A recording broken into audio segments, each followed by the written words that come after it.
Good morning and welcome to today's podcast, where I am joined by Mr. Greg Secker, the owner of Smart Charts and Learn to Trade. Greg, welcome to the podcast. Yeah, good morning. How are you, Craig? Very well, very well. Refreshed after a few days off. Yeah, exactly. It was good to have a few days off, but what about yourself? Were you quiet one Well, or? yeah, quite quiet. We had, well, let's say quiet. We had the whole family over, so that's quite big. And I'm back in my marathon training at the moment. So, yeah, it's been a hectic few days, to say. It's the same for most people, I think. Actually, having the family round's not actually easy work, is it? It's I was the same. I had the in-laws and all that round, and yeah, it's a bit stressful. I'd rather go to work actually. But before we go into some of this stuff, Greg, can you give us a bit of a background of who you are for anyone who doesn't know you, what you do, and just a brief overview of your journey? Yeah, sure. Yeah, so my journey started about 25 years ago. I was a young IT guy on a trading floor in London, working with some of the largest currency traders in the world. And I got pulled onto a project to build one of the very first currency trading systems called the virtual trading desk. So to sort of timestamp this, it was the mid-90s. This is when the internet was slow. Most people were trading over the phones. And my job was to sit with a bunch of currency traders from here to Toronto and figure out how to build one of the first trading systems. And that led me to working on about 7 different trading floors around the world, and sitting with some of the best either position or discretionary currency traders, understanding what were they doing to make their money every day. Like what specifically were they doing? There were certain things they'd do at certain times of the day. There were certain currencies that they would do certain moves on at certain times in the day. And my job with a bunch of other guys was to program that into a system. And when you're left with all that information on your lap while it's happening, you start to think, well, hold on a second, maybe I should be just doing a little bit of this on the side. And it started in a small way. In fact, I said to my dad, because my grandfather was a racehorse owner, he was a bookie and he was a bit of a gambler. And in effect, he lost all his money gambling. So I said to my dad, do you want to sub me maybe 5 or 10 grand, and I'll see if I can turn it into some half decent money. And he was like, no, we don't speculate in this family. We don't gamble. We just invest long term. My mother, on the other hand, she was quite an entrepreneurial lady. My mum, she ran the largest competing company to Avon at the time. So she had about 15,000 women selling makeup, running around the planet, working for her. And she said, well, I'll give you 15 grand. And instead of paying me back, why don't we just split what you make? And this was, like 25, 26 years ago. And I was fortunate. I was sitting on one of the largest currency trading floors in London, and I could see what positions were happening before they happened because I was on the floor. And within about 10 months, I managed to turn 15 grand into about 65 grand, which at the time for me was pretty impressive. My mum was over the moon because I was splitting it with her. My dad didn't really want to talk about it. And this was the sort of the beginning of when my little dream started. And the dream really was to get out of my job. Because whilst I really enjoyed building trading systems, I didn't like having to be told where to go and what time to turn up and have a 3-week holiday. And so it culminated in me trading whilst being at work and building up a large enough portfolio to be able to leave the bank. And I went and sat down. I was working for Mellon, which became Bank of New York Mellon. I spoke to my dad when I moved back from the States because I was running a trading floor in Toronto. Then I ran another one in Pittsburgh, which became the Bank of New York Mellon Bank trading floor. And I said, Dad, I'm gonna leave the bank. And he said, what are you gonna do that for? And I said, well, I think I'll be better off just trading from home. He said, well, how much is the bank paying? And at the time, the bank was paying me a lot of money. All my mates were earning, maybe 30, 40 grand. And I'd somehow managed to get myself into a position where I was earning 10 times that. But I really didn't want to work for the bank any longer. I started trading from home, and literally I'd have old mates from uni coming over, smoking cigarettes, drinking coffee, trading away on computers. And at one point, I think I had about 45 people camped out on my lounge room floor, trading the markets. My girlfriend at the time thought it was absolutely horrific. I thought it was fantastic. It was a real boys club, trading. And And at that point, I decided maybe we should formalize it a bit. And I set up a group company called Knowledge to Action, which was all about, well, it's all well and good understanding what to do, but unless you put it into action and actually do it, it's not going to go very far. And so I set up that, and I started teaching people kind of around the country, and word spread quite quickly because the systems and the strategies and the tools that I was using were pretty effective. And I figured if I could just teach somebody one trading strategy, one little trick that they could do in the morning, and then people used to come to my house. So literally I would run an event, and I realized without doing coaching following the event, the probability of people actually putting it into application and making anything from it was quite negligible. So I used to have people come to my house all the time. And from there, I built this business, which became Learn to Trade, which was it's a training and a coaching business. The training is we teach you what to do and when to do it. There's certain times in the day, there are certain moves in the market that you can take advantage of and make a decent profit from. And there are other times in the day when you really got to learn to sit on your hands. And so that sort of started 22 years ago, Learn to Trade. So we're on our 22nd birthday now. We've got training floors and training centers. I've got a training floor and training center. The second one I built was in Sydney, Australia, while I was doing a kind of a tour with Robert Kiyosaki. He's the guy that wrote Rich Dad, Poor Dad. I love Robert Kiyosaki.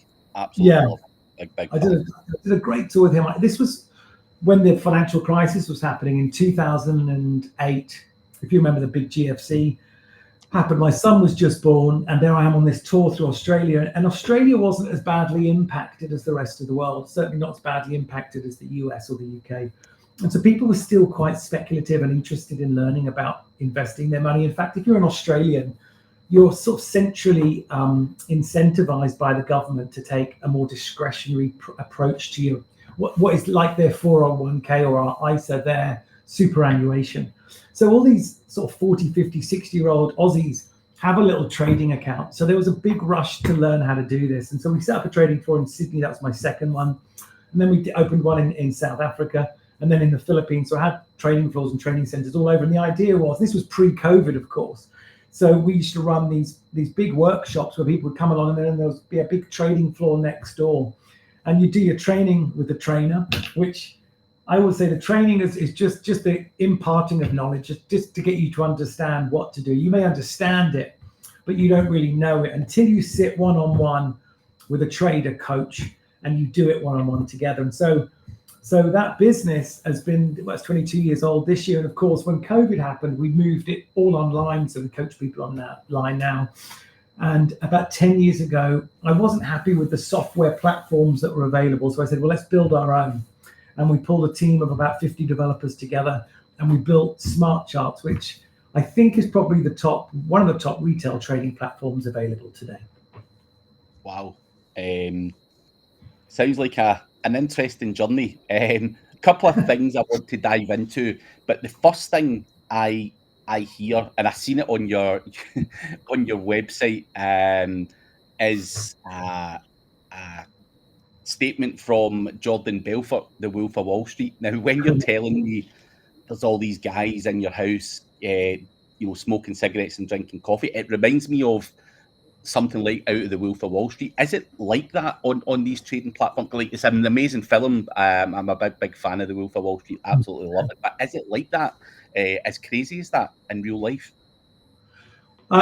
It used to be in the 90s. It's not so much anymore. In the 90s, it was traders used to go to the pub at about 11 o'clock. So the trading session would start in the morning at 5:30, 6 o'clock. You read your papers, you do your news roundups, you get positions on. You take your first positions off at about 8:30, 9 o'clock. So there'd be early morning run type training. Then the market flattens out in the morning, and then it starts to pick up again when the US session comes in, of course. So with things like the currency market, it's like an orange split into three. You've got the Asian, Australasian market, the European, Middle East and African market, and then the Americas. And when you get two overlap, particularly what we call the nylon trade, so New York and London, and that tends to be at sort of midday to 2 o'clock. That's when the US traders start coming in. So there's this lull in between about 9:30 and sort of midday to 1 o'clock.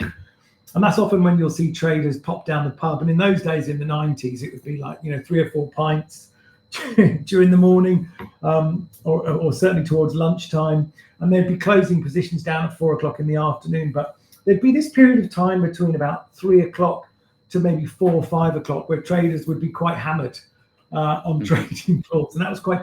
You just don't see that anymore. It's more regulated now than it was. It's more stricter now than it ever was. So those bigger floors now don't have the problems that they used to. But things do still go on those floors. What Jordan Belfort was doing which is very different to my world. My world was trading in the currency markets and treasury. He had a real pump and dump stock market brokerage business out in the US, which he got in a lot of trouble for. Amazing story. I loved it. One of my favorite ever films. But I want to touch on a lot of people that will watch this are guys who do start working from home, and then all of a sudden, you've got places in London, Australia, Philippines, South Africa. How do you prepare for that? For as a person who maybe is not trained in managing all those people, what was that like for you? Is that a nightmare? How did you make that happen? Because for me, I struggled a lot with delegation processes, systems when I was first in my business. So did you already know all of this stuff, or did you seek further training? No, it's a very good question. I knew nothing about how to run a business. I worked in a big asset management bank, right? So I had a PA, and I had everybody else doing everything for me. All my job was at the time was building trading systems. I'm a technologist at heart. And all I did was build trading systems, work with traders, traded positions alongside them, and built my own portfolio from learning how to do it starting from a technologist, which is kind of interesting how that has gone full circle to becoming back to being a technologist. Trading is all technology now, very little over the phone. But to build that business, as you say, how do I start? And for me, it was about the marketplace I joined, which is a trader educator marketplace. And anybody who's in education gets a fair amount of flack, particularly if you train people and then you just leave them. And I looked at that and I thought, well, the way I learned how to do this was not by going on a training course. I learned to trade by sitting on a trading floor with traders and getting their direct feedback. And I realized unless I had that, the business wouldn't really flourish. You'd just run training courses, but there would be no coaching. Coaching is the part where people really go through that transformational process. So to answer your question, it was I had to build real evangelists in what I was doing. In other words, you'd have 10 people that go on my first training program. I think had 10 people on it, and of those 10, about 6 of them carried on as traders, and they became my first. Well, 3 of them became my first coaches.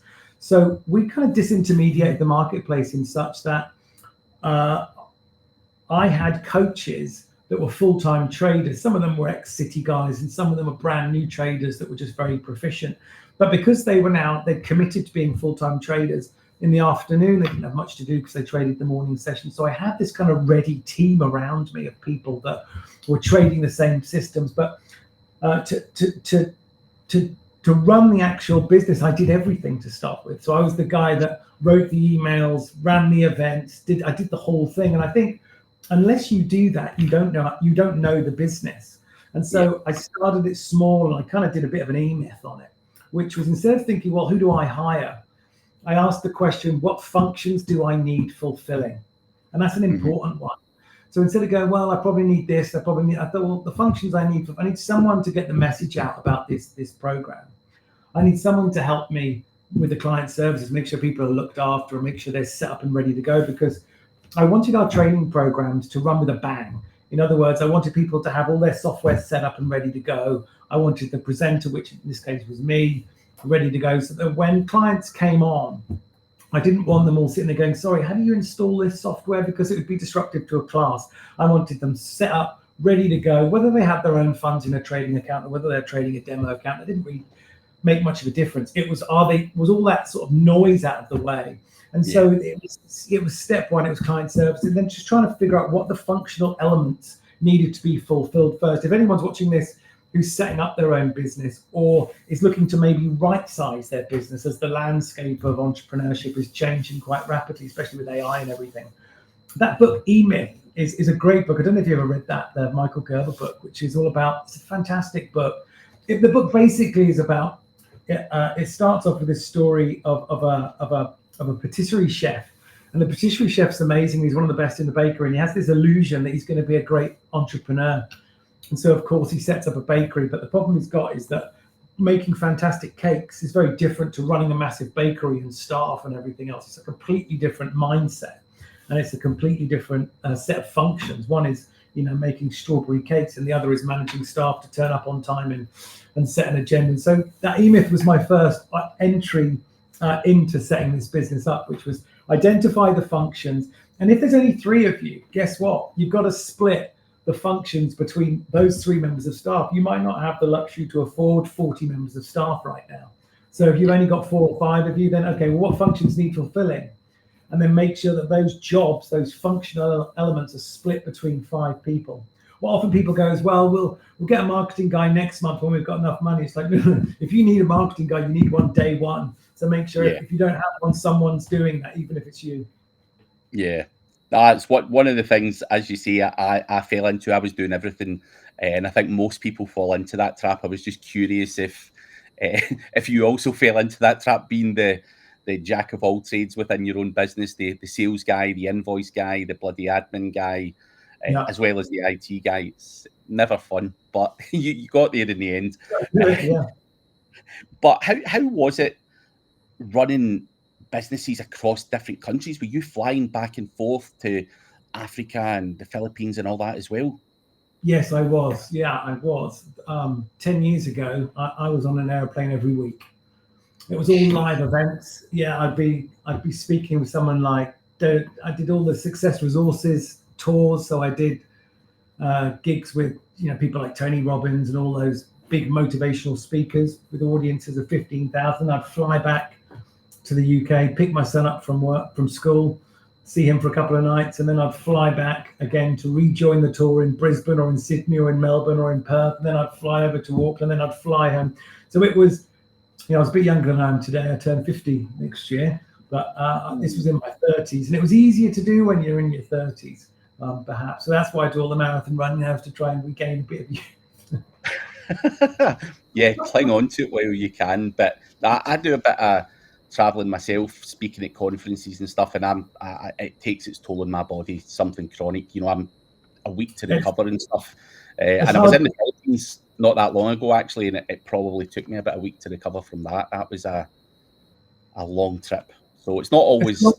And it's humid out there, so you're always you're just knackered all the time. Yeah, but it's fun. It's amazing. It's a great way to see the world. I'm sure you've seen some amazing places, but based on this journey here, you've done this. You've set up a relatively small team, and then obviously grown from there. Was there anything there, if you were advising people of any mistakes you made when you were setting this up? What one thing could you say to people? I've done this and it was all wrong. Don't fall into this same trap. Is there one piece of advice in that initial setup that you would give to people? Yeah, don't try and grow too fast, because you do water down your product if you try and grow too fast. So constantly putting systems and processes in place early, rather than anticipate or expecting everybody to have the same mindset as you. To make sure it's really, really systemized. And we figured this out with our training relatively early on, but when we first started to expand into Australia, they were in different time zones, trading same market, but from a different time perspective, if that makes sense. Mm-hmm. So we had to really rationalize it and make sure that we just trained people constantly. People think that if you train them once, they're going to remember it forever. And given that we're in the training business, it's really a case of constantly train people. And then when you've trained them, don't forget to ask them, what did I mean by that? And because most people, when you train them on something, they nod, they go, yeah, I've got it. And you go, have you got it? And they go, yeah, it's fine, I've got it. I go, what did I just say then? And they go, well, and often the time now in the Philippines, the response I used to get back a lot of the time was, yes, boss, with a smile, which meant they definitely didn't get what we'd said. And so you'd have to go. But when the Philippine team got it, they got it like sacrosanct. And it was, they are very logical. Some of the best developers that we put onto our Smart Charts program are based out in the Philippines. They're just very logical thinkers, very systemized. But it was a case of don't try and grow too quickly without a rule book and a manual of how you run your systems and processes, and then check in with the team to make sure that they've got that right. Because often people will nod and tell you they have when they really haven't. Yeah. I want to move on to the speaking side of things. So you mentioned there, you were traveling and you spoke at events with Robert Kiyosaki, Tony Robbins, and various other guys. I also see on your website Donald Trump is listed on there as well as someone you've spoken alongside. Like, what was he like? I would be curious to know his presence, what it would be like speaking to somebody like that. He's got a lot of presence as a person. He's really affable in the green. Most people in the green room, that's where you meet them, on the couches backstage, and you don't meet them for long. And he was at an event we did in Singapore, and we're probably going back 15 years now. And he was quickly in and quickly out. So he's not the kind of guy that hangs about. He'll be in, he's very friendly, chats away, and then he'll go on stage and deliver, and then he's whisked off quite quickly. Other people will stay and speak for a lot longer. I spoke with Bill Clinton once, and he was fantastic as a speaker, because most of these top guys that are the honeypot speakers, these are the guys that people come to listen to hear their message, to hear from their experience. And he never used to ask for questions up front. So many speakers would ask for the questions 6 weeks before they'd even fly out to the event, just so their assistant, their staff and team could go through the questions and say, we're not going to answer that one, we're going to answer this one. He would just say, no, I'll answer the questions as they come. And he was in Singapore as well, incidentally. And a girl, so after he did his talk, they did a Q&A at the end, and he was brilliant because he never asked for any of the questions up front. He would just take it on the chin as it came. And she asked the question, she said, former President Clinton, how do you know if you've made the right decision? And he goes, and with like quick as a whip, he just says, when you're in politics, you're always going to be making the right decision by one group of people and the wrong decision by another group of people, just by virtue of the fact of your position. He said, he goes, it's not about making the right decision. He said, it's about making the decision and then making the decision right. And I thought that was quite inspiring. Whereas a lot of people think, well, which decision should I take? And then they get paralyzed and transfixed. Whereas he says, make a decision and then just make that decision right, which I thought he was a pretty inspiring chap. I spoke with him quite a while backstage. Yeah, no, it's interesting. The reason I'm asking about Trump, I done a podcast with a guy, I don't know if you've heard of him, Dan Pena. Yeah, I do, yeah. Geez, the presence that guy had, what room, fuck, it was insane. But and the reason I'm mentioning him, he was the only guy I've ever really done something with, and he's not asked for the questions up front. I said, I was talking to his PA. I'm like, does he want the questions up front? She's like, nah, he's prepared to answer anything. He does not give a shit. But his he wrote your first 100 million, didn't he? Yeah. Yeah. He's intense. He's a great guy. I really, I was excited to see him. But I always imagined him to have, having met him, I just felt the only other guy that would hold that presence in a room would be someone like Donald Trump. They've just got this aura about them. You're just like, fuck. But yeah, interesting guys. But one guy I do want to ask about as well is Robert Kiyosaki. What was he like? I've been a big fan of Robert's for years, and obviously, his whole rich dad, poor dad thing, and how to make money work for you and not work for money. A lot of these things have been things that when he says them, they just make a hell of a lot of sense to people. But what was he like as a person? Do I really found him to be one of the most kindest men I've ever met. He was just genuinely, he's built system. he believes in what he does to a degree where he talks about it so eloquently. And that's, to me, is the sort of hallmark of someone who's really genuine. He built this system called the cash flow quadrant, which they now teach kids in school. And if you think, most of the kids out in Asia and that part of the world are way further down the track in terms of their financial literacy than over here in the UK. In the UK, it just seems to be that we've sort of skipped over in our educational system probably some of the most important skills that kids could learn, like negotiation skills, reasoning skills, critical thinking, financial literacy, decision making, management skills. All of those critical skills don't even appear in the syllabus in this country, whereas over in Asia they really do a lot more. And certainly in these new Montessori Musk schools you may have heard about that are now coming down the line, that's exactly what features. So I really believe our educational system needs to crank up, and Kiyosaki is very passionate about that.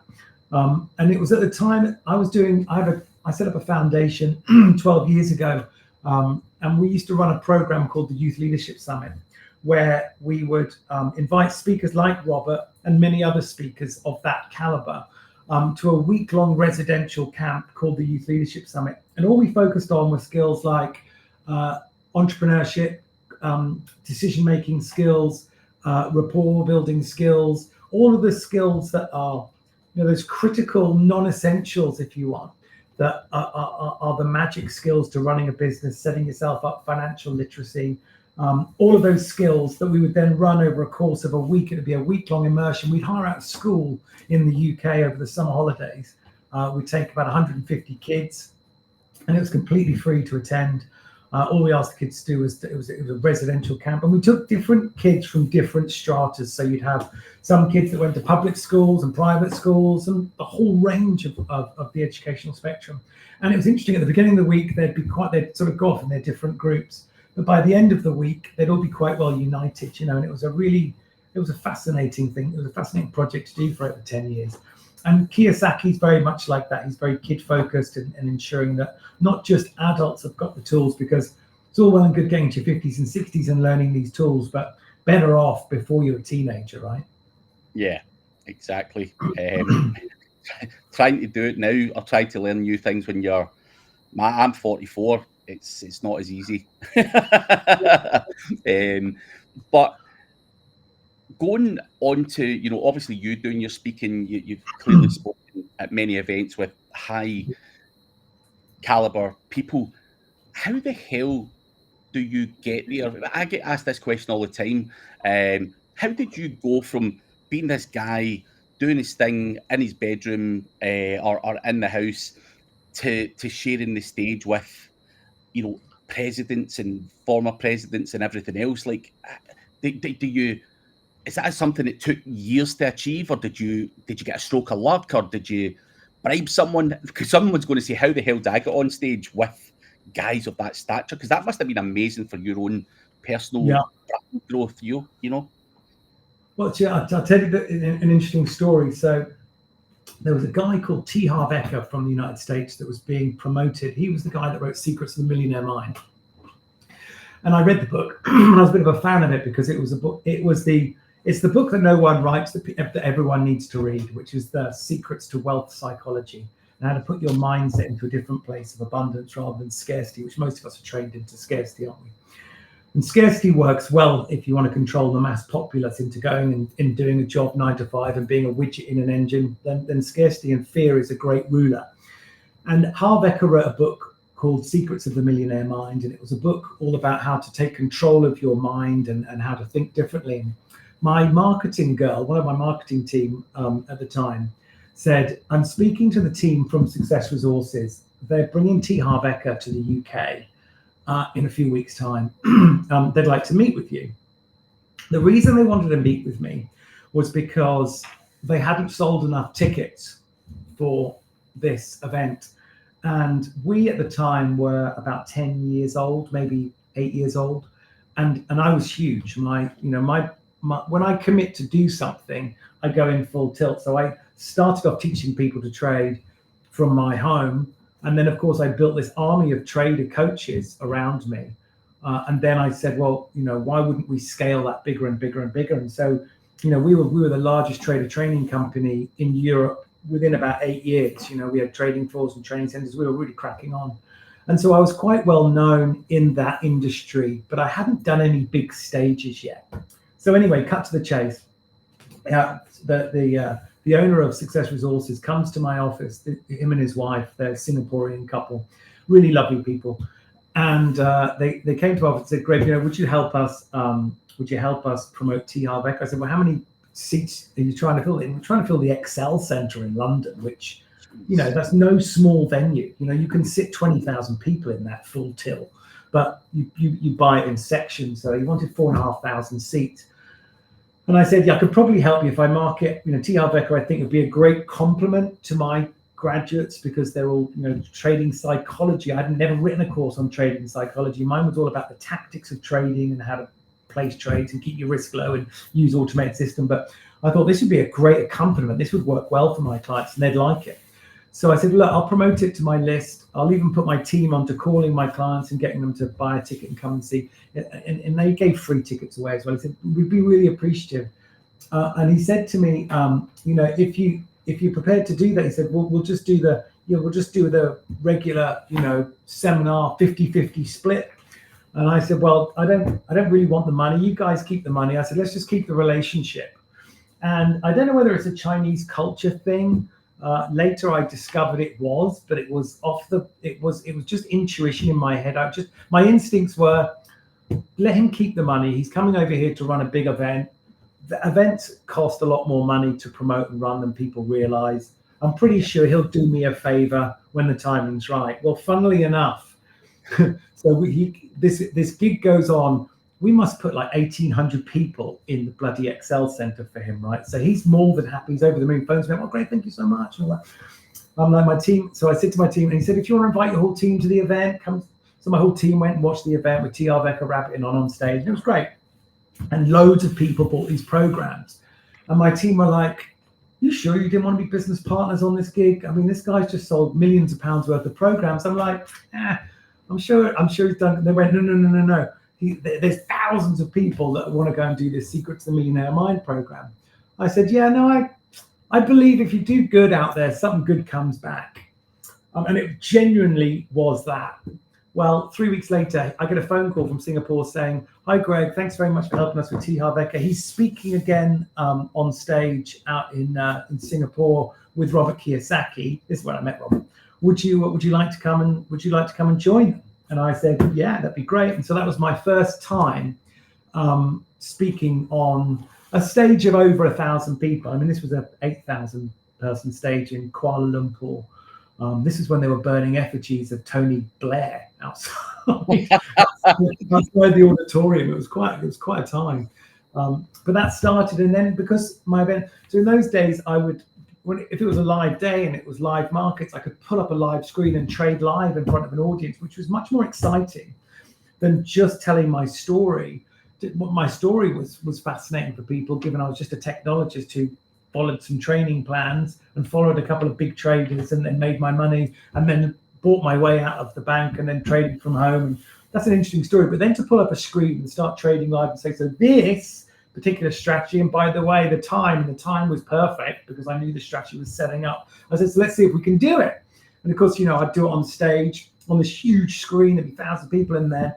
And so I said, if anyone's interested in learning how to do this, thousands of people would then run to the back of the room. And then the same guy from Success Resources, the owner, came up to me and said, look, I know we asked you to speak on stage at this event, but would you mind continuing on the rest of the tour? So I phoned my wife and I said, look, it looks like I'm not away for the weekend. I'm going to be away for a few weeks. They've invited me to go to Perth and Melbourne and Sydney and Brisbane. And it was on that tour that it was the GFC, right? So it was 2009. And on that tour, I realized, hold on a second, maybe having a trading floor in Australia would be a really nice idea. So I could have a trading floor on both sides of the world. And what that really meant for me is that I always had this dream of building a trading platform, which was one that normal people could use. I mean, what I mean by normal people, like you, Craig, you're a normal person. I reckon I could put you on smart charts.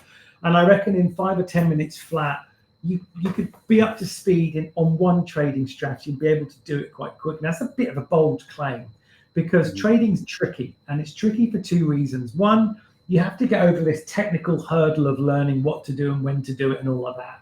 And most people are impatient, they want it quick fix. So you've got to go through that learning process. But the second thing you've got to go through is, after having learned all of that, you place the trade and it bombs out. And you're like, Jesus, what did I bother doing that for? It's like, because not every single trade's going to work out. This is a game of numbers.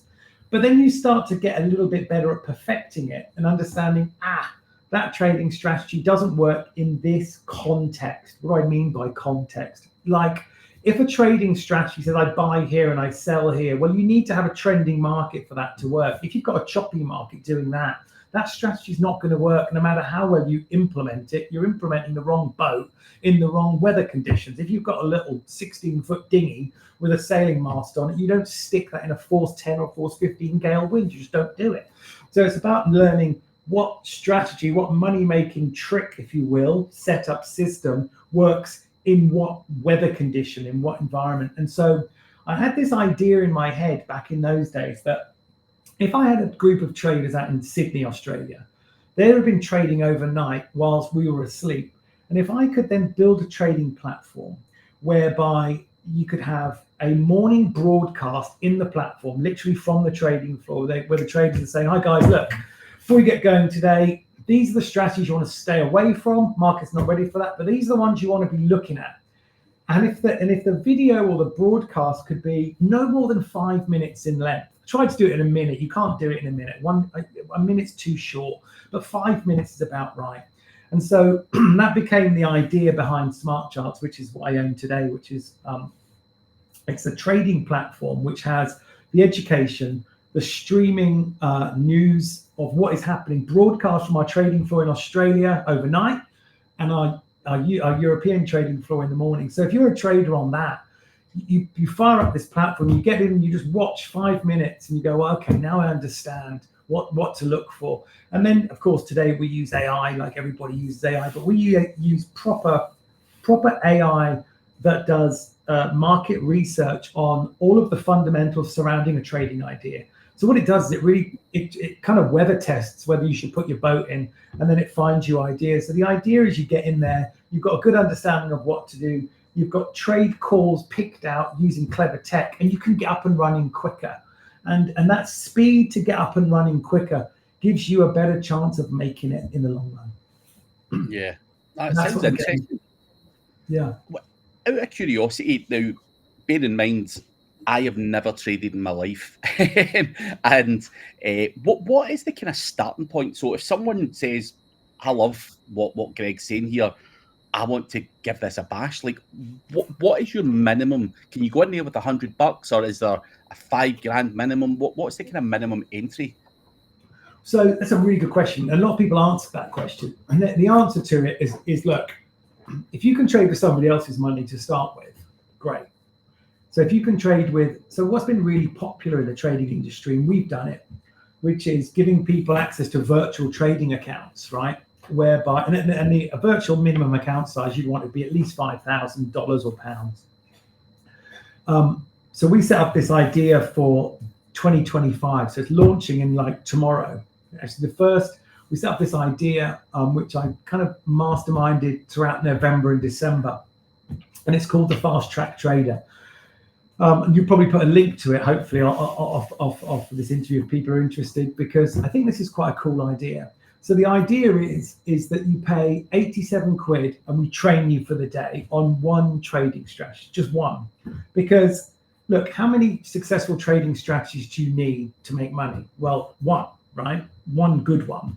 And so there's a trading strategy called the breakfast breakout, which traders have been doing since the 60s. And it basically looks at that first hour of trading on an index, like an index market would be the FTSE 100 or the S&P 500 or the NASDAQ, one of the major indices, which is a bag of the top stocks in their country. And in the first hour of trading, you often have a bit of confusion as to whether things are going to be moving up or moving down. So you'll see a bit of sideways movement for about the first hour, and it creates a range. And then there's this strategy which allows you to either sell or buy when that range is broken. And so we decided, let's put together a one-day training for people for 87 quid, whereby we train them on this strategy. And then We give them the smart chart software with $5,000 of virtual funds loaded into it. And they trade that under coaching for a month. So they get access to the streaming. I just talked about that streaming broadcast from Australia in the morning. So they could figure out for 87 quid, they ain't got a lot to lose there. Can I really cut it as a training rather than, going on a long training program only to discover this isn't for you? Well, the idea of a fast track trader is one trading strategy, you learn it. The smart chart software is populated with just that one trading strategy. You've got $5,000 of virtual funds and you get 30 days to have a crack at it every morning to see how much money you can make. And this is one of those trading strategies that 4 days out of 5, picking the right indices, you're going to do really well. It's a nice, simple, your kids could understand it. Craig, you could understand it in a minute, I'm pretty confident. We'll have to actually test that. We'll get you set up and see if you can do it. It's not complicated. It might be quite fun. Have you ever done anything like this? Nah. The reason, Greg, that I don't, and I've never dabbled in crypto. Well, I have dabbled in crypto, but I done it once with crypto, and I bought into Bitcoin, and I shoved a few grand in there, and then 2 hours later, I'm opening up the app in my phone, middle of the night, and I'm like, fuck, I've lost $1,000. And I'm going to take my money, the rest of my money out. I'm like I wouldn't be able to sleep at night. Like I'm a kind of impulsive type of guy, and that's where I've kind of steered clear of a lot of that stuff because I'm just like, I don't know if it's for me personally. I mean, I'd love to, be able to do it and make a boatload of money, but I don't know if I've got the right mentality for it. But I might even give it a bash for a laugh. Well, here's the thing, that nobody has got the right mentality for it, right? We aren't programmed to be any good at trading. In fact, our brain is programmed the other way around. Because if you think about it, we're fight or flight creatures, aren't we? From a limbic brain system point of view. So, we get highly motivated by greed, highly motivated by fear. And unless you've got a proper trading structure, a plan in place for every trade, your fear and greed will take over. So the idea of this fast track trader thing I'm doing is when the trade appears every morning, you put your entry where you enter market, your stops where you stop at if it goes wrong, and you take the profit target, and then you walk away. So you don't manage that position at all. And the idea of doing it this way around is to show people, look, if you come into trading, because what most people do is they go onto loads of different websites, loads of different forums, get loads of different ideas and just screw it up. And they're trying to do 5 or 10 different things. Then their emotions get involved. But long story short, they don't do very well. So I decided this year, roll it back to one strategy, which is really heavily encased in just rules, right? So once the trade is set up in the morning, you place the trade on, you don't touch it after that, you come back and see what it's done. And I think by starting like that, it overrides and removes that kind of reptilian kind of brain that we all have when we first come into trading. So that's kind of the idea. We should try you out, and I think you might be surprised. I'm definitely. I'll definitely give it a bash. I tell you what we'll do. We'll set you up with an account, and if you like it, we'll maybe come back and do a round 2 on this to see how well Craig does. It might be quite fun. I may become a very wealthy virtual millionaire, but I give it a bash. I do see a lot of content on it, and there's these guys, and it's probably very like my industry, the SEO space. 90% of people who are out there are talking a load of old shit. They're telling you things that they're not doing themselves and all that kind of stuff. But there is 10% of people who know what they're doing and do it very well. And I feel like this, like SEO is a combination of lots of different moving parts with Google's algorithm and everything else. And I'm assuming your software monitors that and looks for all these kind of patterns, and it's not dissimilar, if that makes sense, where you just need to be doing stuff in a structured, rigid way, and you get there. Whereas, like you say, impulsive creatures like me, I'd go in there, dip my toes into something, make a few quid, and then I'd be sitting there all day, every day, thinking, that's how easy it was, and I'd be losing. You can't win with a strategy like that. It's just rash and reckless, in my opinion. So I'm thinking that's how I would see it. I'm like, what you're saying makes a lot of sense to me. Do one, see it working, and 4 out of 5 days, if that works for you, you're up. Well, that's got to be it, isn't it? That's got to be the proof that it works. But you're absolutely right. I've been building software to exploit potential profit opportunities in the market for 25 years. Anybody can stand up there and say they're a trading expert. Anyone can do that. I mean, anyone can do it. Anyone can say they're an SEO expert. But when you're in the guts of it and you're building systems and you're changing systems constantly to find those opportunities, launching new strategies, that means you're in the nuts and bolts of it, not on the froth at the top, but right in the engine room, building and changing and developing systems. And it's a constant iteration, right? What used to work, I guess, in your world in SEO 10 years ago is probably quite different to what works today. Oh, absolutely. Things change all the time, but you've got to do so much testing on these little elements. And again, I'm assuming because you've got so many traders, you can see all of that data. What doesn't work? What does it?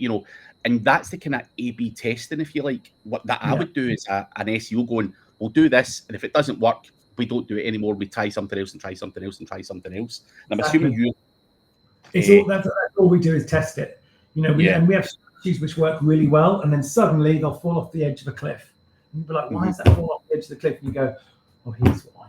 And then you change the strategy. So we update our strategies in our platform every 6 to 7 weeks. There'll be a change, just on market conditions, or we'll stop using a strategy. So you can't just fix it in stone and expect it to work forever and a day.